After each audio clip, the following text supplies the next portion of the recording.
মাননীয় প্রেস সচিব, আমি ফজলুল হাসান হ্যালো বাংলাতে কাজ করি। আমার প্রশ্ন হচ্ছে, সাংবাদিকরা অনেক সময় সত্য নিউজ করার কারণে হামলা মামলার শিকার হন। তো এই হামলা মামলার শিকার হয়ে থানায় গিয়ে তারা মামলা করতে গেলে অনেক সময় থানা কর্তৃপক্ষ মামলা নিতে চান না বা মামলা নেন না।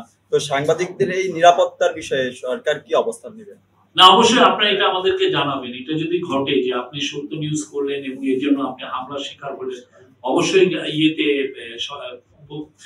থানায় যে এটা কমপ্লেন করবেন। আর এটা যদি দেখেন থানা না নিচ্ছে, তখন অবশ্যই আমাদেরকে জানাবেন। আমাদের প্রেস উইংয়ে যে কেউ কাউকে জানাতে পারেন।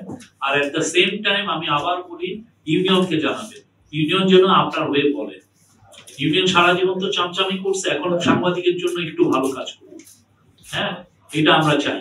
হ্যাঁ, অনেক পূর্বাচলের প্লট হয়েছে। আমরা চাই যাতে যে সমস্ত গরিব সাংবাদিক আছেন, সত্যিকার অর্থে যাদের রাইটসটা আমাদের আপহোল্ড করা উচিত, এটা করা উচিত, তাদেরটা দেখা উচিত। এটা সত্যিকার অর্থে আমার অ্যাজ এ ফরমার জার্নালিস্ট আমার খুব খারাপ লাগে যখন শুনি যে একটা জার্নালিস্টকে তার ওনাররা 10,000 টাকা বেতন দিচ্ছে।